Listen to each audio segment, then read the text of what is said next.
the end of the world, and you're caught in the eye of the storm. In this dark fantasy adventure, powerful angels have arrived to protect Earth from hordes of demons. Each player chooses their side, their champion, and battles over tabletop. This is the Demon Rush trading card game, created by lifelong fans of trading card games and designed specifically to be the most fun, engaging, and skill-based trading card game ever created. Demon Rush is a back-and-forth strategic card game where you win by reducing the opponent's health to 0. Cards can be found in booster packs, including rare foils, and are traded much like other card games. It's foil, divine. Foil, Dorn, first Dorn. Oh, wow. Oh, nice. Oh. Nice. Oh. Oh! Oh! I did it! I did it! Oh my god, bro. Oh my god. Oh my god. I did it, boys!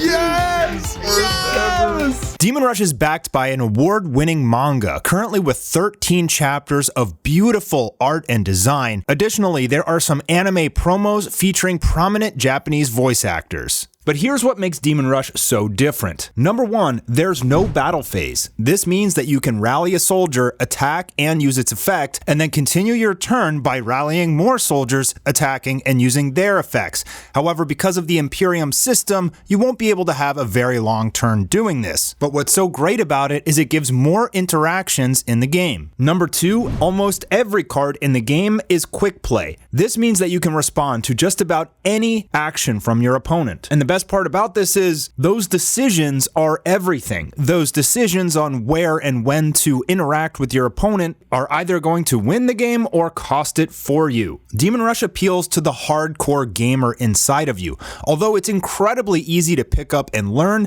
it feels familiar. When you get into the nitty-gritty, skill dominates in Demon Rush. Each game begins with your champion card. You'll take on their persona and be active for the entire game. Your champion has a unique effect, can attack, and can be included in team attacks. To inflict health damage to your opponent, you have to attack their champion directly. There are 3 factions in Demon Rush, and there's currently 1 champion for each, for a total of 3 champions in the game, but with each set, we plan to release more champions. The Holy Champion, Soren, has the effect of once per turn, you can spend 2 Imperium to draw a card and discard a card. This is incredibly strong because it allows you to filter through your deck until you get the optimal hand to beat your opponent. Meanwhile, Rush's ability is that on either turn, he can buff the strength of a fighter by 1 until the end of the turn. And although this doesn't seem too powerful, when you get down into combat, it actually can be overwhelming. And then finally, General Adler, the newly released neutral champion, can use all cards in the game except for greater beings and structure spells of Holy and Evil. This means you have more variety of soldiers and spells, but you're missing some of those super power cards from Holy and Evil. Holy can only use holy and neutral cards, so blue and green cards. Evil can only use evil and neutral cards, so red and green cards, and neutral can use any card except for holy and evil, greater beings, and structures. Decks are 40 to 60 cards, not including your champion. Here's an example of how to read a Demon Rush card. In the top left, we have your Imperium cost. You'll start at 10 Imperium every turn, and then have to decide if you'll want to spend that Imperium on offense via soldiers or defense via the spells in your hand. The bottom number is strength. Here in the middle where it says soldier is the type, which has a correlating icon next to it. And in the top right, you'll see an icon for the faction, a cross being for holy, pentagram for evil, and no icon for neutral. You can also tell by the borders of the cards. And in this box is the effect portion. As you can see, this card says Imperium limit +1.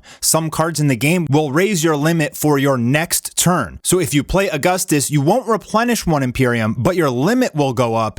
And if in that turn you replenish to full, it will include that limit. There are 2 different types of soldiers. There are regular soldiers and there are greater beings. The boss monsters are called greater beings and they're still counted as soldiers. Greater beings are extremely high risk, high reward, and they're not affected by many spells in the game. There are 4 different types of spells in the game. Regular spells, indicated by the book icon, and once these are played and resolved, they just go straight to the cemetery. Structures, which will stay on the battlefield in their allocated position and give you a continual buff, as noted by the castle icon. You also have armor, which can only be equipped to your champion, indicated by the armor icon. And finally, there are equip spells that can be equipped to either your soldiers or your champion, as indicated by the helmet icon. Typically, you'll want to put your equip spells onto your champion so that they can stay there for the majority of the game. If you're going to equip it to a soldier and that soldier dies or is removed somehow,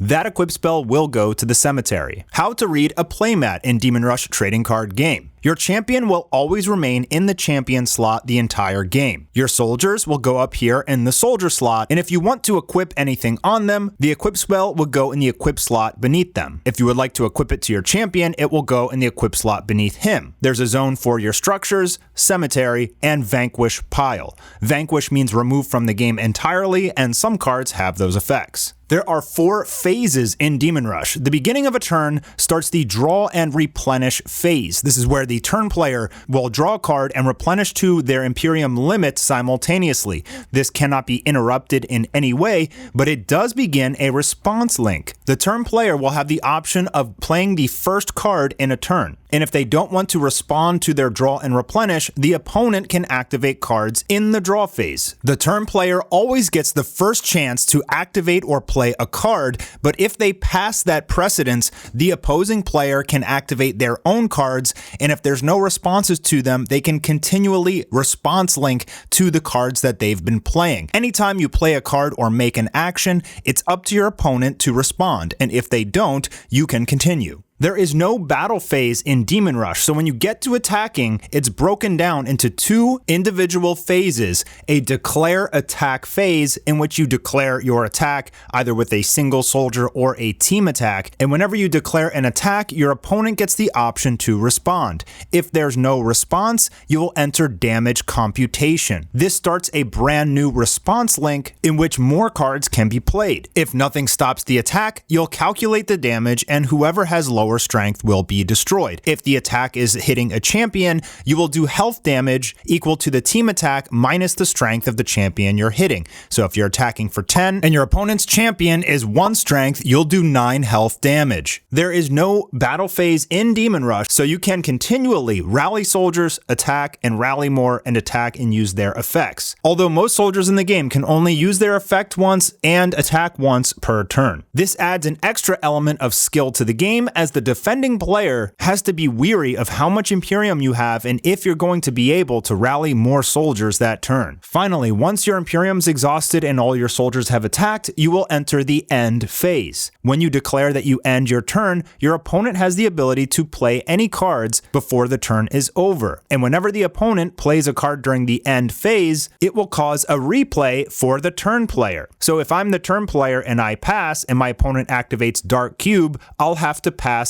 back to them again. And the turn will only be over once both players agree that it's over. Without further ado, let's dive in and see an example game break out so you can get a feel for Demon Rush. Both players will roll a dice to see who goes first. Here, the holy player will begin. Both players will start with 5 cards in their hand, 30 health, and 10 Imperium. At the beginning of your turn, you will draw 1 card and replenish to your Imperium limit, which starts at 10, but there are some cards to increase your limit. So the Sorin player will begin by spending 4 for Church of Dominus, which gives him +1 Imperium limit and makes everything inexpensive to play. The evil player cannot allow that to stay on the board, so he will spend 2 for Lightning Blast, targeting the Church of Dominus to destroy it. But the holy player really needs that church, so he's going to contradict it, one of the most powerful defensive spells in the game that can negate any spell of your opponent's. That will keep the church on the board, and now the holy player will spend his last 4 for Angelic Armor. Typically it costs 5, but the church reduced the cost of all holy spells and soldiers by 1, so he's able to play it for 4 and then use the effect to replenish 1 Imperium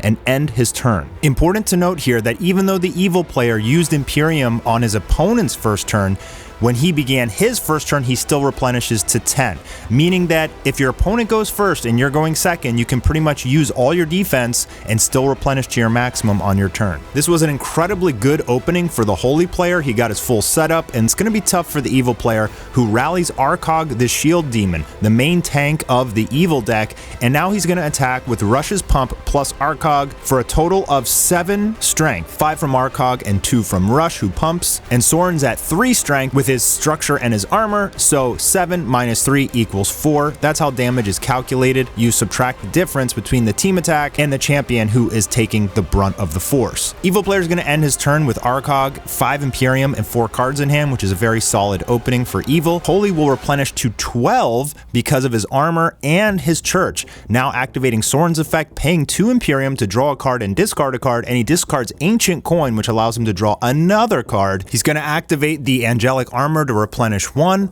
and then he's going to spend 9 to drop a boss soldier, a greater being, Pahalia, the Angel of Virtuosity. Once per turn during your turn, you can replenish 4 Imperium with a massive 12 strength body. The Angel will attack Arcog, who will use his effect to negate 1 attack per turn, in which the Holy player will respond by spending 1 for Sleeping Potion to negate a soldier's effect until the end of the turn. But the Evil player really needs that Arcog to stay alive, so he's going to use more defense, Exodus. By spending 3, you can vanquish a soldier from the battlefield and permanently negate its effects, but the Holy player will respond with Pahalia's effect to replenish 4. Now all of the responses will resolve backwards, so the last card to be played or last effect to be played will resolve first, and it resolves backwards. Essentially, the last effect that was used was Pahalia, so that will resolve first, and the Holy player will replenish 4. Then the Exodus will kick in and vanquish Pahalia, and then the Sleeping Potion will kick in to negate Arcog for the remainder of the turn. This is how big response links work in Demon Rush. Essentially, the last person to play a card usually wins. So now the Holy player's main soldier has attacked, but he's up to 5 Imperium. His greater being is Exodus. He needs 1 more soldier to get over that Arcog, so he's going to spend 1 for Renee, the Spirit Maiden, who is the Holy main tank. Now he's going to attack for 9 damage to try and kill the Arcog, but the Evil player will respond by spending 1 for Apple of Eden, the best draw power card in Evil. You sacrifice a soldier to replenish 2 Imperium and draw 2 cards. Sacrificing does target, and it's not a cost. So if you're able to remove the target for the Apple of Eden, the apple will fizzle. That works for all targeting effects in Demon Rush. And since during an attack, a soldier was removed from the battlefield, it's going to cause a replay. So anytime you attack and a soldier is removed from the battlefield during either the declare attack phase or damage computation, there will be a re-attack since you lost your target. So the Holy player is going to re-attack with Soren plus Renee, a total of 9 strength, into the 2 strength rush. So the Evil player will lose 7 health. Holy's going to pass their turn over to Evil, who's going to replenish to 10 and now spend 4 for Malicious Ghost. With an attack strength of 5 and rush of 2, that's a total of 7, and Renee currently has 6. She uses her effect to prevent her own destruction, to which the Evil player responds with Body Obstruction, which negates a soldier effect and destroys it. Now unfortunately, the Ghost will not be able to draw a card here because Body Obstruction was the card that destroyed Renee, not the attack from the Ghost. And just keep here in mind, if you have multiple soldiers involved in a team attack that all get effects when they destroy a soldier, they will all get their effects simultaneously. Now the Evil player, although he's in a bad position, he does have the Arcog in the cemetery to protect him from 1 major attack next turn, so he's going to spend 3 to play Citadel of Galroth, which is basically the Evil version of Church. It allows you to draw 2 cards a turn, and if this starts going off, the Evil player will eventually get ahead in this game, but currently he's behind. He's going to block the first attack from Pahalia with that Arcog, but now the Holy player will spend 9 for Armoros the Exiled One, an extremely powerful neutral greater being, a promo card that reduces your opponent's Imperium limit by 3 while he's on the battlefield. And this is going to really constrain the opponent from being able to make big plays. Soren's at 3 and Rush with Pump is 2, so Soren's going to punch rush for 1 damage and pass over his turn to the Evil player, who should start at 11, and then Armoros drops it down by 3, so he starts at 8 now. So right now the Evil player is being constrained really badly. He's going to try and go for some draw power here by rallying Karner the Warlock, who allows you to rally weenies from your deck, and if you can get Skeleton Warrior, which keeps coming back every turn, with that Citadel you can start drawing 2 cards a turn, but the Holy player is going to stop it with another Sleeping Potion. He cannot afford to lose lose his advantage at this point and let the evil player start getting 2 cards a turn. Evil player is going to rally Urzen the Treasure Meister, a powerful draw soldier for evil, but he can't sacrifice his Karner at the moment because of Karner's effect. So he's going to try and sacrifice on his opponent's turn. So he passes over to Holy here, and Holy's going to begin by activating Soren's effect to draw and discard a card, to which the evil player will respond with Urzen's effect to sacrifice Karner and draw 2 cards. But Holy plays his 3rd sleeping potion to shut down the Urzen. He really does not want evil to recover, and he's doing everything in his power to lock down evil before he gets his engine going. Soren discards Godfrey for his effect and then has his 2 mighty greater beings take out the 2 little soldiers of evil before punching Rush in the face for another 1 damage. He's going to reset all his cards as he ends his turn, and just FYI, the reason that we tap cards, let me explain this real quick. Every soldier can attack once per turn and usually use their effect once per turn. So because this can get really confusing if you have tons of cards all over the battlefield, we quarter tap in order to say that the soldier either attacked or used effect. And if they've done both, we full tap it to the side, just so that we know during these big turns which soldiers have attacked and used their effects. It really does help quite a bit. Evil is going to replenish to their maximum of 8 at the moment, and just scoop.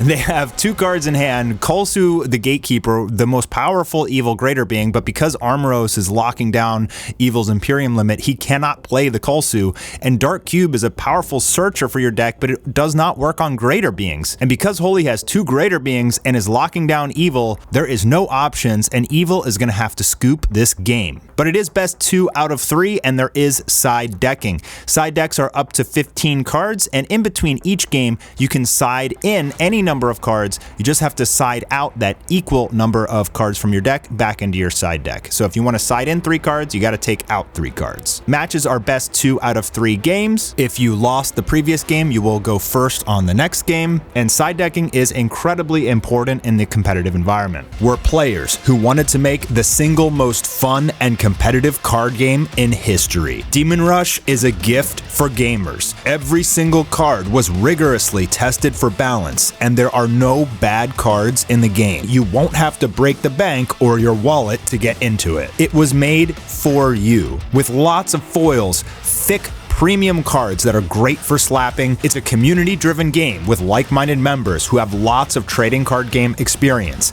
It's actually amazing how fast players pick up this game in just a few minutes. The foil rate is high. That way, you won't have to buy nearly as much as other games in order to have a top-tier deck. Get started with Demon Rush today. Shop.demonrush.com.